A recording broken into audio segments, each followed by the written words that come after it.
I am perfectly made. I can wax eloquent on complex legal issues in English while also belting Guayaquil de mis amores in Spanish. I can change a diaper with one hand and console a crying toddler with the other. I am a woman of color. I am a mom. I am a cisgender millennial who's been diagnosed with generalized anxiety disorder. I am intersectional, but my existence is not a box-checking exercise. I am a walking declaration, a woman whose inflection does not rise at the end of her sentences, suggesting that a question has been asked. I did not sneak into CIA. My employment was not and is not the result of a fluke or slip through the cracks. I earned my way in, and I earned my way up the ranks of this organization. I am educated, qualified, and competent, and then intoxicate people with my effort, my brilliance. I am proud of me, full stop.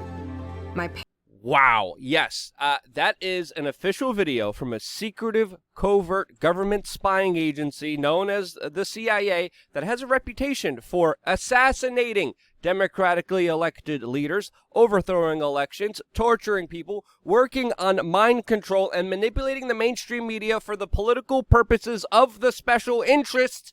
And that's the stuff that we know about. And now they're woke. Welcome back, beautiful and amazing human beings. This is Okradowski of WeAreChange.org. A lot of very important news to get into today, leaving many people asking ourselves, is it a bird? Is it a plane? Is it a UFO? Is it secret U.S. military technology? No, it's none of those things. It's more troubling information coming about Donald Trump's drone program, which we're going to be talking about in this video, as well as the aliens and UFOs, which, of course, there is some new bombshell information about that is definitely worth talking about, since of course there's so much propaganda and disinformation out there. Propaganda, disinformation usually dismantled by, the CIA, and I don't know about you, but don't you find it odd that there's even the mainline political establishment, along with some mainstream media figures, that knowingly admit that the CIA did some horrible illegal things in the 1950s, in the 1960s, in the 1970s, in the 1980s, and so on and so on and so on, and that they were never held accountable for.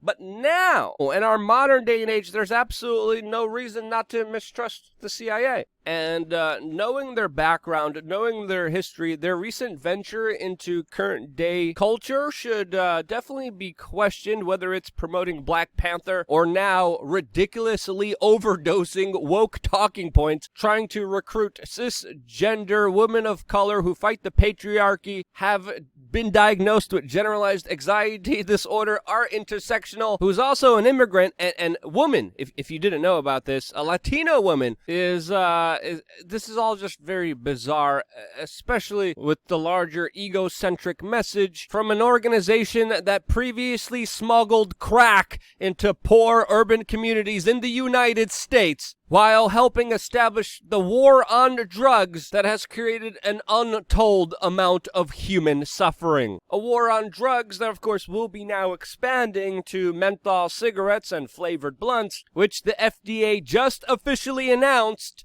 that they will not, quote, target black smokers in this ban somehow. Yeah, I really wonder how they're going to pull that one off. Anyway, when the CIA is not being woke or promoting C-rated movies, let's not also forget that the agency has a long history of co-opting liberalism and using it for their own personal benefit. Another important aspect to also ascertain here is the fact that the larger, unaccountable spying agencies has, as of late, within the last few years, moved a lot of their operations to private companies and private firms in order to conduct a lot of their illegal activities, in order to have no oversight. And now we're getting information from CNN that Joe Biden's administration will be partnering soon with some of these private firms, which of course have connections to the CIA, the NSA, the FBI, to, quote, surveil people online, specifically targeting individuals who, quote, spread hate. Again, that term is very vague. They don't give us exact definitions of what they actually mean. And it's supposed to be vague. It's supposed to set a chilling factor that prevents any legitimate criticism of them. And as CNN states, the Department of Homeland Security is limited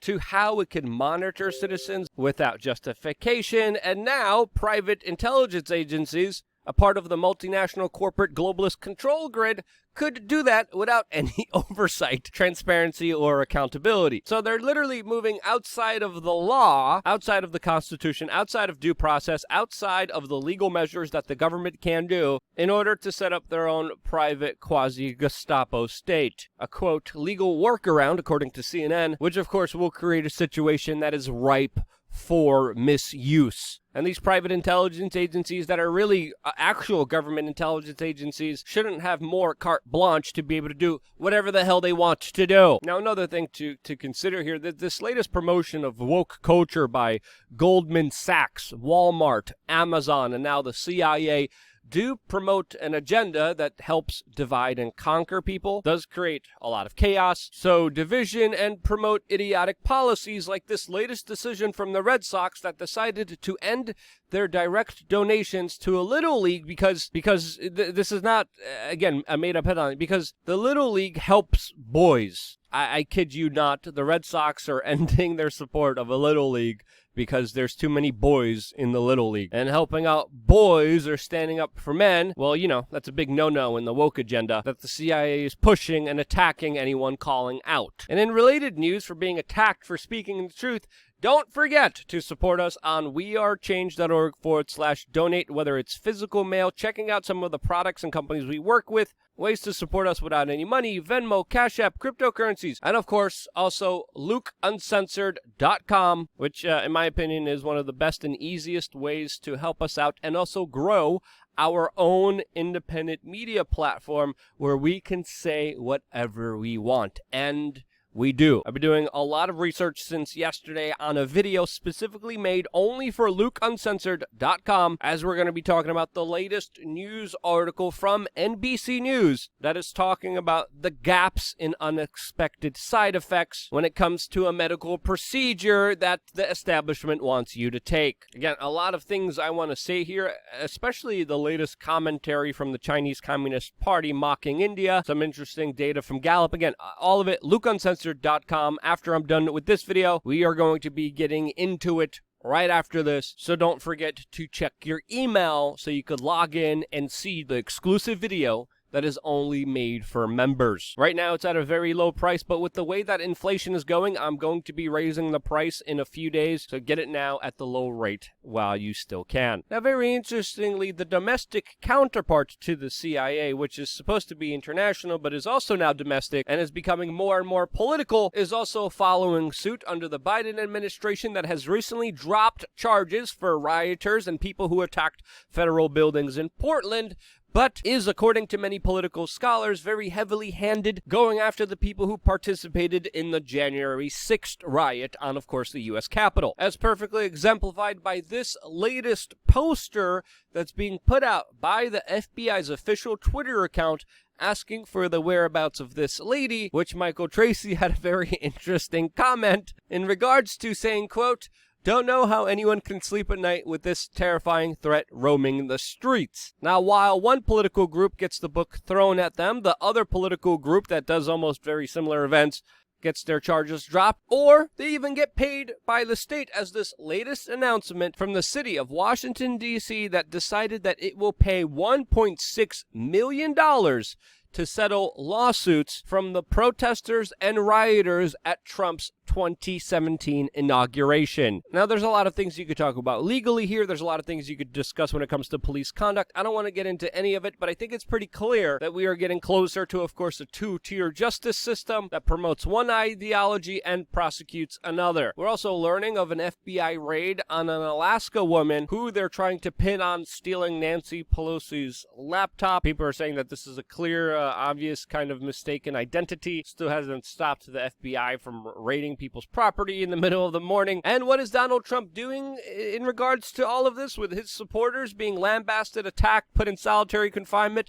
There's even reports of torture and allegations of horrible treatment of them in federal prisons. What is Trump doing? Well, Donald Trump is not doing anything for his supporters. And now today we are finding out from the Biden administration that just unsealed a set of rules that were put in place by Donald Trump in 2017 that then President Donald Trump expanded drone use, relaxed rules for the use of drone strikes outside of war zones, gave the Pentagon more control over who they decide to target and assassinate, since of course previously the president would have to call off on each individual assassination, as of course President Barack Obama did, even specifically previously targeting American citizen teenagers in Yemen, which public information shows that he had no ties to any groups that were a threat or even had any plans to threaten or hurt anyone in the United States. Now we're finding out that Donald Trump gave that power to the Pentagon, as well as creating a new rule that hid any accountability, any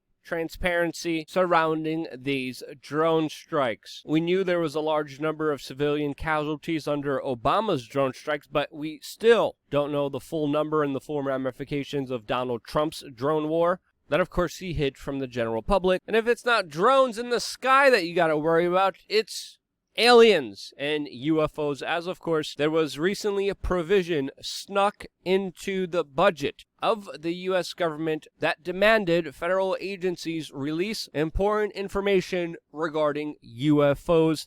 That release is set to be made public in just a few weeks from now. We, of course, have previously been talking about this story extensively, and we are waiting for the report to drop on June 1st, which, of course, we're going to be covering here on this independent media broadcast, since, of course, the UFO alien topic has been mirrored with government secrecy, government lies, obstruction of truth, and a lot of disinformation that prevents people from actually knowing the truth. But according to Luis Elizondo, who, by the way, was the former head of the Pentagon's UFI program, there is, quote, some very, very compelling data about technologically advanced unidentified flying objects. The former head of the Advanced Aerospace Threat Identification Program said that the government has a moral obligation to tell the public the truth, and as we know of already, there are many documented events of objects in the sky that are defying the laws of physics, the laws of science as we understand them here on Earth. Whether this is advanced technology, whether this could potentially be something like Project Bluebeam, whether this is aliens, it's important to point out here that